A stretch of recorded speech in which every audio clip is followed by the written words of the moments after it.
जय हिंद दोस्तों, welcome to our channel Lok Sabha exams powered by Lok Sabha academy. ठीक है दोस्तों, कैसे हैं आप लोग की तैयारी कैसी चल रही है? ईपीएफओ एग्जामिनेशन जो कि 2 जुलाई को होने वाला है। Hope you are studying well. So in this series only we are discussing our labour law new labour codes for the upcoming examination of this EPFO, right?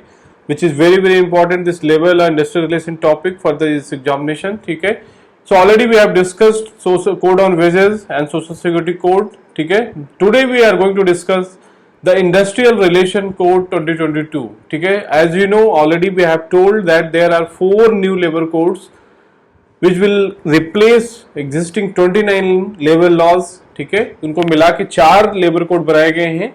Already 2 हमने डिस्कस कर लिए हैं, राइट। ये तीसरा है इंडस्ट्रियल रिलेशन कोड, इसके बारे में देखेंगे। ठीक है दोस्तों, तो होप दिस इनिशिएटिव और this videos are helping in preparation for revising the concept. ठीक है, still you have time if you have not studied all those topics of labor laws, industrial relations, social security. ठीक है दोस्तों, सो बहुत ही important है। Minimum 15 to 20 questions होंगे। अभी भी टाइम है, आप हमारे चैनल पे बहुत सारे वीडियोज हैं, टेस्ट सीरीज के डिस्कशन भी हैं, थ्योरी के डिस्कशन भी हैं, आप पढ़ सकते हैं, right. If you want e book is also available and test series question 10 test almost covering 500 questions भी हैं, mainly focused on labour law, industrial relation, social security. ठीक है, तो आप जिसके लिंक डिस्क्रिप्शन बॉक्स में देंगे दोस्तों, वहां से आपको मिल जाएगा। चलिए, without wasting much time we will start our this industrial relation code. ठीक है, 2022 इसका क्या मेन पॉइंट्स है वी विल सी, राइट। चलिए, यहाँ पे देखिए कंटेक्स्ट क्या है। As you know industrial relation code, no sorry, हाँ yes, by name itself it is known that it is related with the industrial relation in the companies, in the factories between employee and employer, right? तो ये इस पे mainly focus होगा। जो हमारे पहले क्या था, इंडस्ट्रियल डिस्प्यूट एक्ट था, industrial dispute act 1947, trade unions act 1947, ठीक है, ट्रेड यूनियंस था 1926, राइट, स्टैंडिंग ऑर्डर्स, ठीक है, जो थे 1946 के एक्ट, इन सबको सारे को कंबाइन करके एक एक्ट जो इंडस्ट्रियल रिलेशन कोड बनाया गया है। तो इसके बारे में हम डिटेल में देखेंगे। कंटेक्स्ट क्या होगा, यहाँ पे देखिए, यहाँ पे क्या है, continuous supply of goods and services होगा। उसके लिए क्या है कि उनका cooperation of industry and workers, इसका मेन जो थीम है, right. Interest of both these parties are not same, like उनका क्या है कि वर्कर्स और जो ओनर्स हैं उनका क्या आपस में थोड़ा फ्रिक्शन चलता रहता है, because they want maximise the profit and employee wants to maximize the returns of remuneration, like social security and condition of service, right? So due to that reason there may be some type of, there may be some conflict or some kind of friction, some kind of dispute. ठीक है, तो उसको resolve करने के लिए this industrial relation code will help and it will fix the guidelines, how to resolve any dispute, how to avoid any dispute, what are the mechanism, what are the appellate authority, ठीक है, what are the legal procedures, all those things will be the part of this code. We will see in the detail in coming time. Okay, so यहाँ पे देखिए, always a chance of conflict है, already I told you. तो that's why most countries in the world including India have enacted labor laws or legislation. ये तो इसका basic theme हुआ, जो एक बेसिक pretext है कि why these type of laws are required in India or any country, because there may be some conflict, that is well known that there may be some friction between workers and employees. That's why we need to have some certain, ठीक है, जो industrial जैसे relation code की तरह कुछ rule होने चाहिए। चलो ठीक है, तो यहाँ पे देखिए scheme of Indian constitution also, तो यहाँ पे क्या है 150 इनेक्टेड बाय सेंट्रल स्टेट आता, ऑलरेडी वी हैव टोल्ड कि सो मच मल्टीपल। तो इसको क्या किया गया, देखिए यहाँ पे दिया गया है कि trade unions act, industrial employment, standing order 1946, industrial जो मेनली थे 47, राइट। तो इसको क्या मिला के एक एक्ट बनाए गए। यहाँ पे देखिए बहुत सारे कंडीशन दिए गए थे कि उसमें क्या होगा, ले ऑफ के कंकरेंस, रिट्रेंचमेंट के क्या होंगे, क्लोजर के केसेस क्या होंगे, हेल्ड डिसिप्लिनरी एक्शन के केस में क्या होगा, राइट, हॉलीडेज लीव्स के कॉन्फ्लिक्ट में कुछ इश्यूज आ सकते हैं। तो all those things will be covered under this industrial relation code, right. ठीक है, तो यहाँ पे ये सारी चीजें इसी के लिए ये जो बनाया गया है कोड स्पेशली, राइट। तो यहाँ पे देखिए, the industrial relation code is one of the 4 labour codes envisaged under all scheme of consolidation of codification of various central level legislation in total 29। Total कितने, टोटल 29 जो लॉज थे उनको codification को किस में बनाया गया है अभी तक, ठीक है। 29 जो लॉज थे उनको 4 लेबर कोड में डिवाइड किया गया है। ये तो बहुत बेसिक है न्यू लेबर कोड के। तो उसको क्या है कि 4 लेबर कोड में बांटा गया है, वही यहाँ पे दिया हुआ है। तो ये आज तीसरा we are going to discuss, right. चलो, IR code seeks to bring transparency and accountability in the enforcement of labor laws. I already told you that it is for enforcement of transparency and accountability from both sides, workers and employer as well, right? It is expected that the ease of compliance of labor laws would promote setting up more enterprises, thus catalyzing the creation of ample employment opportunity in the country. Also, this code tries to help the increase the ease of compliance of labor laws, ठीक है। तो ऐसा नहीं है कि harassment का जो employer है या जो फैक्ट्री ओनर्स है उनको इतना ज़्यादा स्ट्रिक्ट कंप्लाई दिया जाए कि वो फॉलो करना ही मुश्किल हो जाए उनके लिए। तो इसलिए यहाँ पे इंपॉर्टेंट है कि ईज ऑफ कंप्लायंस भी होना चाहिए। तो for that also this code will help, right. चलो, दिस इज द बेसिक यहाँ पे दिया हुआ है कि कब इंट्रोड्यूस किया गया। यहाँ पे देखिए ये उसमें पार्लियामेंट में इंट्रोड्यूस किया गया है, इसमें क्या क्या है वो चीजें देखेंगे। चलो, राइट। और नोटिफाइड एंड गेजेट एंड 29 सितंबर देखिए 2020 को ये क्या है, ये गेजेट में नोटिफाइड हो गया क्योंकि after getting the ascent of president, ठीक है, राइट। तो ये डिटेल्स हैं, ये बहुत इंपॉर्टेंट नहीं है, but final date you can remember कि 29 सितंबर 2020 को ये क्या है, finally it got notified in the gazette of India, right. चलो, broad scheme of the code जो है एक बहुत इंपॉर्टेंट है कि आईआर जो कोड है, इंडस्ट्रियल रिलेशन कोड, उसमें क्या है, टोटल 104 सेक्शंस हैं, राइट। 104 sections are there and which are spread over 14 chapters and 3 schedules, ठीक है, 3 शेड्यूल्स दिए गए हैं, राइट। यहाँ पे देख लीजिए basic things just you know, they may ask broadly कि कितने चैप्टर सेक्शंस हैं। तो 104 sections, 14 chapters and 3 schedules, right. ये बेसिक एक उसका जो थीम है। चैप्टर्स देखिए यहाँ पे दिया हुआ था कि दे हैव गिवन कि in which chapter what are the content, but you need not to remember all those, but just you should have an idea that what are the things covered under this chapters. Like ध्यान देखिए, bipartite forums है, trade unions के बारे में, standing orders है, notice of change, voluntary defence of dispute arbitration, mechanism for resolution of industrial dispute, strikes and lockouts की क्या provision, lay off, रिटेनमेंट and closer के क्या क्या डिटेल्स हैं, प्रोविजंस हैं। देन चैप्टर 10 में देखिए यहाँ पे क्या है, ले ऑफ, इसके स्पेशल प्रोविजंस क्या है, रीस्किलिंग फंड होगा एक, work practices, offences and penalties, miscellaneous, right. Unfair labour practices कौन कौन से हैं, शेड्यूल 2 में लिस्टेड है, राइट। शेड्यूल 3 में condition of service for change notice to be given. तो all those things are given and organised in this industrial relation code, right. चलो, यहाँ पे देखेंगे कि ये क्या है, वही सेम चीज they have given. First schedule में क्या है देखिए, matters to be provided in standing orders under the code section 2Z, right. दोस्तों अगर आपको चाहिए, this PDFs are available on our channel. If you want this PDF और other PDFs also, already I have told there is e book on labour laws, just 100 page, ठीक है।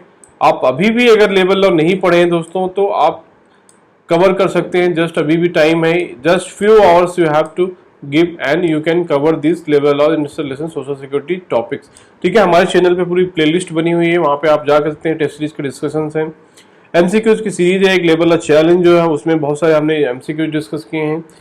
Also we have discussed important acts, ठीक है, ये new labour codes we are discussing right now, right. तो जो भी चीजें हैं वो आप डाउनलोड कर सकते हैं, जिसका जो लिंक्स है वो डिस्क्रिप्शन बॉक्स में दिया हुआ। इफ यू आर इंटरेस्टेड दोस्तों, ठीक है, तो आप जाके वहां के डाउनलोड कर सकते हैं और टेस्ट सीरीज भी की पीडीएफ भी आपको मिल जाएंगे, राइट, ठीक है। चलिए, तो यहाँ पे देखिए जो फर्स्ट शेड्यूल है, they have given the definition की क्या क्या होगा यहाँ पे, classification of worker, permanent, temporary और अप्रेंटिसेस, प्रोबेशनरी क्या होंगे, मैनर इंटरप्रेट जो hours of worker, holidays, paid wage rates क्या होंगे, शिफ्ट वर्किंग क्या कंडीशन होंगे, अटेंडेंस कैसे होगा, लेट कमिंग क्या situation, all those things are defined in this first schedule. All those things are you can see as closing or reporting of section, termination of employment, suspension, means of any other matter. All those things are defined. Second schedule में देखिए क्या है, part of employees and trade unions of employer, ठीक है।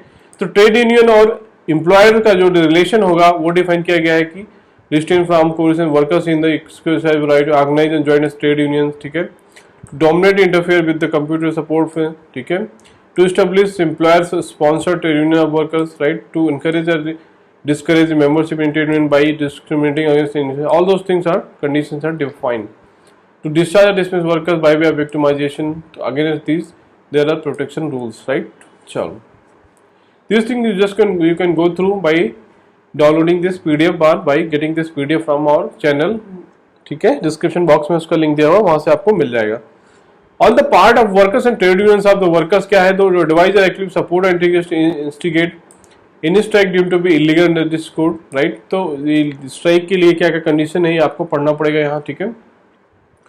To state encourage or instigate such forms of coercive actions as willful, go slow, squatting on the work premises after working hours, or gherav in any of the members of manager or other staff. All those things are related to stage demonstrating at a residence of employers or the manager staff members, right. To incite in willful damage to employers' property connected with the industry. ठीक है. All those things are defined here. ठीक है. You can just once read. Third schedule में क्या define है, section 40 में third schedule है, condition of services for the change of which notice to be given.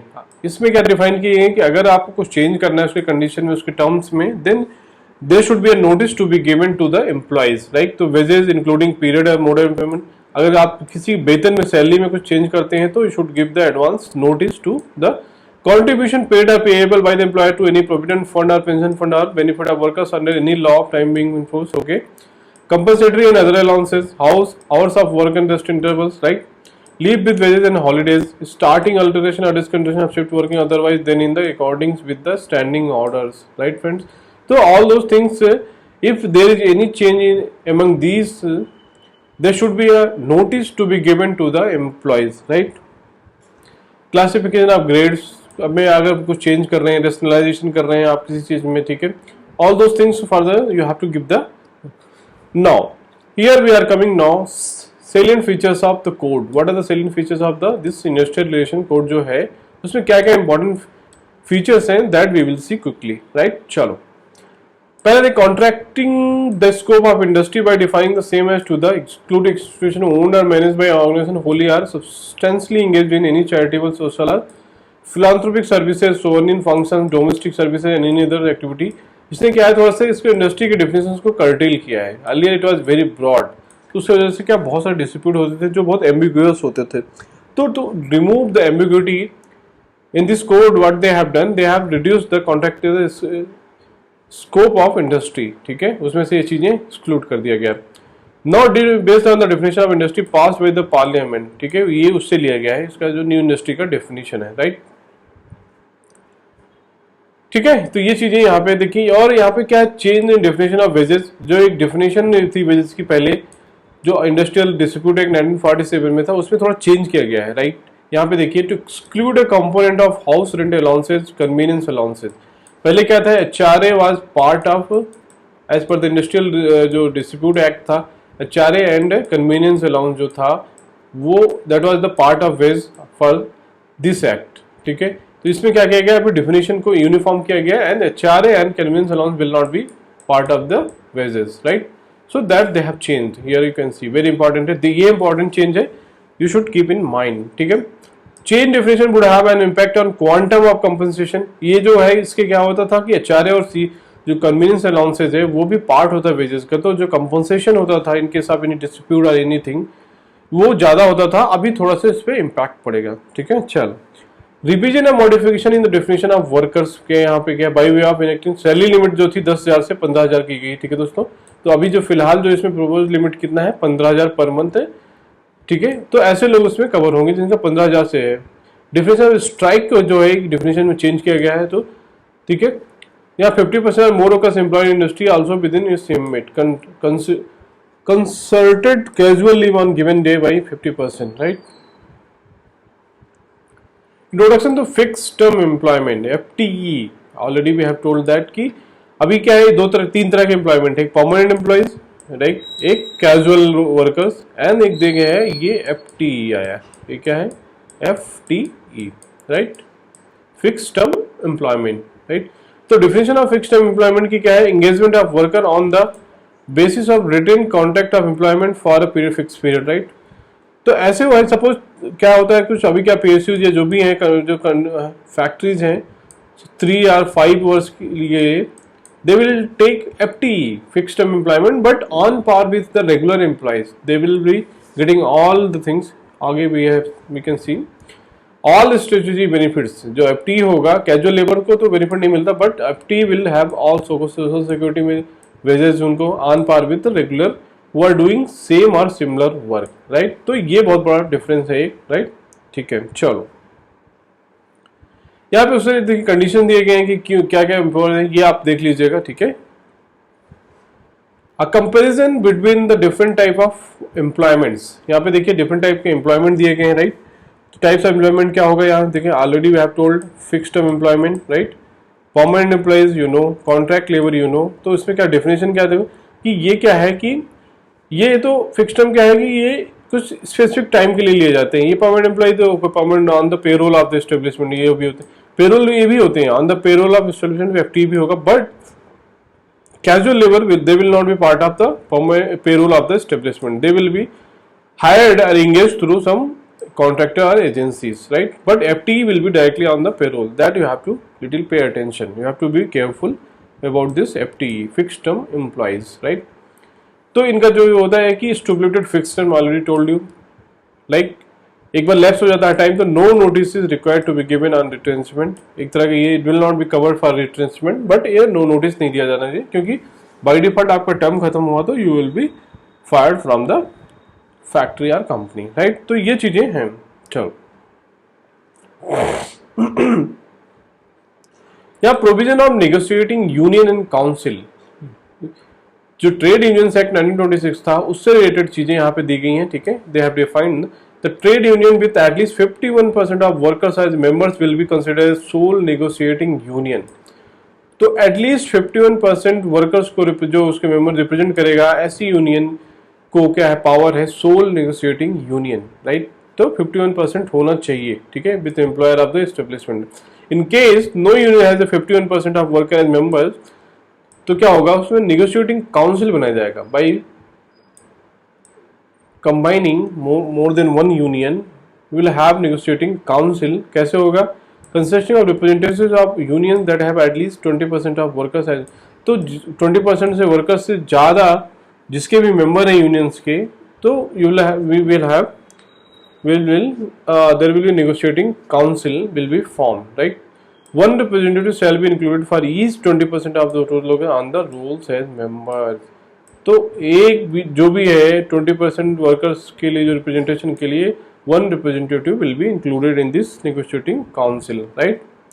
I hope it is clear. You just go through this PDF, you will have much clarity, right? Very simple things, but they can ask very very important this new labor codes, ठीक है।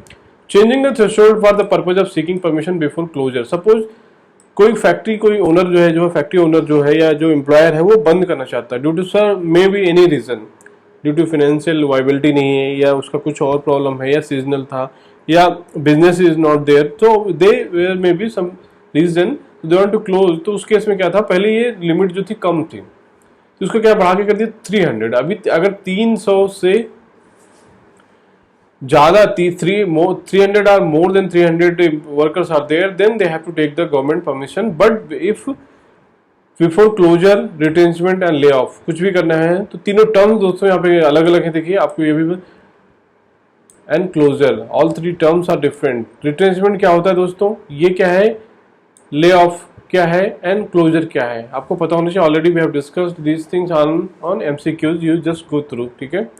Retracement क्या होता है दोस्तों, ये temporary unemployment होता है। ये ले ऑफ क्या है, परमानेंट अनएम्प्लॉयमेंट है, ठीक है। Lay off means you are fired from the company, you will not be part of the role. Closure मतलब completely closing the company. Just simple words I have told, you can go through. तो ये 300 limit है, आपको याद रखना है कि जो इसके लिमिट है, जो इंडस्ट्रियल रिलेशन कोड है उसमें कितना दिया गया है 300। अगर 300 से कम है तो there is no need legal obligation to take permission, seeking permission before closure, lay off और रिट्रेंचमेंट, राइट। तो सिंपल शब्दों में इसका ये मीनिंग है, राइट। चलो, provision of workers reskilling fund, मतलब उनको क्या है, अगर स्किल डेवलपमेंट के लिए कुछ करना है तो रीस्किलिंग एक फंड बनाया गया है। इसके हिसाब से यहाँ पे देखिए दिया गया है कि एक प्रोविजन होना चाहिए, राइट। डिस्प्यूट रेजोल्यूशन, जो इंडस्ट्रियल डिस्प्यूट एक्ट करता था कि सपोज एनी डिस्प्यूट अराइजेस, ठीक है, Then how to resolve? What is the dispute resolution mechanism in the factories, in the premises of PSUs and other factory or owners, right? चलो, strengthening the GRC. GRC क्या है दोस्तों? Grievance redressal committee. जहां पर भी 20 or more workers is there, more than 20 workers, there should be obligated to constitute a GRC, grievance redressal committee, right? तो इसका क्या होगा, रोल क्या होगा? To resolve dispute related to grievances of individual workers concerning non-employment, terms of employment or condition of service. It will consist of equal representative of employee or employer and workers. तो एक GRC बनता है दोस्तों, grievance redressal committee, जिसमें क्या होंगे? Equal representative of employer and workers होंगे, ठीक है? वो क्या है, वो अगर कोई भी डिस्प्यूट होता है नॉन एम्प्लॉयमेंट से रिलेटेड, टर्म्स ऑफ एम्प्लॉयमेंट से रिलेटेड और कंडीशन ऑफ सर्विस, दोनों के लिए GRC will be the first step, right? To be strengthened, the grievance committee, which is one of the bipartite forums of settlement, the maximum number of members in GRC has been increased. GRC में क्या है, 6 पहले होते थे maximum member, अभी 10 कर दिया गया है, राइट? तो कहाँ से 6 to 6 से कितना, they have increased the maximum number 10, right? तो there can be 10 members in GRC, grievance redressal mechanism in any, ठीक है? तो ये important है, आपको ये ध्यान रखना है कि पूछ सकते हैं कि ग्रीवेंस रिड्यूसल कमिटी जो है as per the industrial relation code 2020, उसमें कितने मैक्सिमम मेंबर हो सकते हैं? That is the 10, earlier it was 6, right? Reducing multiplicity of adjudicating bodies. Suppose क्या है कि जो जीआरसी है उससे सॉल्व नहीं हो रहा है, तो एडजुडिकेशन बॉडीज क्या क्या हो सकती हैं उसमें? पहले क्या थे, बहुत सारे मल्टीप्लिसिटी ऑफ द बॉडीज था, जैसे क्या court of inquiry, board of conciliation, labour courts, ठीक है? जो ये डिस्प्यूट, इंडस्ट्रियल डिस्प्यूट एक्ट 1947 में मेंशन थे। बट अभी क्या है, only industrial tribunals have been envisaged as the adjudicating body to decide appeals against the decision of conciliation officer, right? तो only industrial tribunals are single body which are having power to educate the conciliation officer, जो decision है उसके बारे में, right? तो ये जो multiple bodies थी, मल्टीप्लिसिटी ऑफ बॉडीज था, उसको रिमूव करने की कोशिश की गई है। तो ये सब court of inquiry, board of conciliation, labour court, सबको हटाकर only industrial tribunal will be there, right? तो इंपॉर्टेंट है, ये भी पूछा जा सकता है, very very important. This provision they can ask in this statements, ठीक है? यूपीएससी में ऐसे क्वेश्चन जरूर पूछे जाते हैं, तो आप एक बार देख लीजिए, ये पीडीएफ देख ले लीजिएगा जरूर दोस्तों, बहुत इंपॉर्टेंट है, ठीक है? उसमें आपको सारी चीजें मिल जाएंगी, right? At present there is system of national dispute to labour come tribunal by appropriate government under the national, ठीक है? In draft the reference by the government will not be required for the national tribunal except for national tribunal, right? तो अभी क्या है कि उसमें जो appropriate government का रेफरेंस दिया जाता था उसके जरूरत नहीं है, ठीक है? Except if any case is refer to the national tribunal, right? तो उसके अलावा किसी भी चीज में इसकी जरूरत नहीं है दोस्तों, ठीक है? ये भी एक मेजर चेंज है। स्ट्रेंथनिंग ऑफ इंडस्ट्रियल ट्राइब्यूनल्स जो है, ठीक है, इसके बारे में आप पढ़ लीजिए दोस्तों, इसमें इंडस्ट्रियल ट्राइब्यूनल्स क्या क्या है, इसके फीचर्स क्या क्या है, ठीक है? In place of constitution of 2 members industrial tribunal with second member from administrative side in place of single member labour court और इंडस्ट्रियल ट्राइब्यूनल एट प्रेजेंट। अभी क्या होता था, एक सिंगल पर्सन का एक जो लेबर कोर्ट होता है, इंडस्ट्रियल ट्राइब्यूनल होता है, उसको रिप्लेस करके अभी 2 members बनाए गए हैं दोस्तों, बहुत इंपॉर्टेंट है। तो 1 member भी from administrative side and 1 member from the legal side, ठीक है? बहुत इंपॉर्टेंट है कि ये 2 members अभी कर दिया गया। पहले क्या था, only single member labour code और इंडस्ट्रियल ट्राइब्यूनल बनाया जाता था, but now as per this IRC जो इंडस्ट्रियल रिलेशन कोड है, उसके हिसाब से they have given the 2 members body जो इंडस्ट्रियल ट्राइब्यूनल बनेगा, right? In view of the large number of pending cases due to vacancy industrial tribunal और single member, ठीक है? Presently about 23,000 cases are pending in 22 central government national tribunals, which include about 500 cases, which are transferred after the merger of 2 employees provident appellate to, ठीक है? तो बहुत सारे cases pending है, ये दिया गया है इसमें, right? A bench consisting of 2 members, judicial and administrative. The remaining case can be decided either by judicial member or an administrative member of tribunal municipal, ठीक है? The dispute or registered trade unions have been also included within the jurisdiction of industrial tribunal. Disputes of the registered trade union का है, वो भी इसी में industrial tribunal में.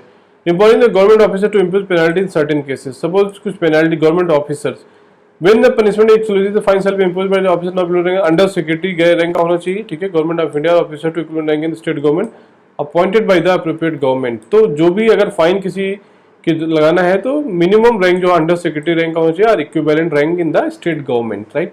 Such officer have been provided with necessary power for holding inquiry and imposing the fine after hearing this litigation in the court and ensure speedy redressal of cases, ठीक है। तो एक जो गवर्नमेंट ऑफिसर को उसको penalty impose करने का power दे दिया गया है and it should not be below under secretary level in the government of India and equivalent post in the state government, right. बहुत इंपॉर्टेंट है। यहाँ पे देख लीजिएगा रेशनलाइजेशन ऑफ पेनल्टीज कितना लग सकता है, ठीक है, not to be less than, जैसे 1 लाख से कम पेनल्टी नहीं होगा, ठीक है, एक्सटेंड कर 10 लाख तक किया जा सकता है फॉर फर्स्ट टाइम ऑफेंस, अगर ज्यादा है तो 5 लाख से कम अगर रिपीटेड ऑफेंस है, ठीक है, 20 लाख तक भी जा सकता है, ठीक है, मैक्सिमम पूछ सकता है और 6 साल की सजा हो सकती है, imprisonment up to 6 month also, right. Second as subsequent offence related the above the mentioned second penalty shall not be less than 5 lakh and this may be extended 20 lakh दोस्तों, ठीक है, and imprison with may extend to 6 month, 6 महीने की jail की सजा भी हो सकती है। तो मैक्सिमम सजा कितनी हो सकती है, 20 lakh fine with imprisonment or both up to 6 month, right. Important है, ये आपको ध्यान रखना है, राइट। चलो, provision of compounding of offences देखिए, यहाँ प्रोविजन दिए गए, आपको क्या करना है कि है, तो यहाँ पे देखिए 50% ज्यादा फाइन नहीं हो सकता है। This provision you can study, right. Implication of IR code for industry workers, already we have seen कि इसका इम्प्लीकेशन क्या होगा, ऑलरेडी वी हैव सीन कि इससे क्या क्या होंगे फायदे या नुकसान, right. The requirement of giving 14-day notice prior to the strike or lockout in the public utility may help in resolution of non-public utility services. इसमें क्या थोड़ा चेंज किया गया है कि 14 दिन के पहले नोटिस देना होता है। You have to give the notice for any strike or lockout before 14 days, ठीक है, prior to 14 days के you have to give the prior notice, right? तो इसके लिए क्या गया, ये नॉन पब्लिक यूटिलिटी सर्विसेज के लिए भी एक्सटेंड किया गया। Earlier it was I think only in the case of public utility services, but now it is in case of both public utility services and non public utility services also, right। तो important feature है। चलो, FTE already भी आप discuss की, FTE के लिए provision दिए गए हैं, ठीक है, यहाँ पे देखिए ये चीजें बहुत इंपॉर्टेंट है, already we have seen, right. तो थैंक यू दोस्तों, I think I hope this video will help you in the revising the new labour code. बहुत ही इंपॉर्टेंट है, बहुत चांसेज है कि there will be question based on this new labour code. Already we have discussed 2, this is the third new labor code we are discussing. Now the only one new labor code is left. We will also discuss in the next video, ठीक है दोस्तों। So if you find it useful and find that this is helpful, please like and subscribe our channel and please get PDF from the links given in the description box, ठीक है, बहुत ही helpful है। चलिए दोस्तों, ठीक है, तो पढ़ते रहिए दोस्तों, all the best and please keep working hard. All the best for examinations. Definitely you will get the success in the coming examination. See you in the next video with the new topic, right? Thank you दोस्तों for watching this video, right?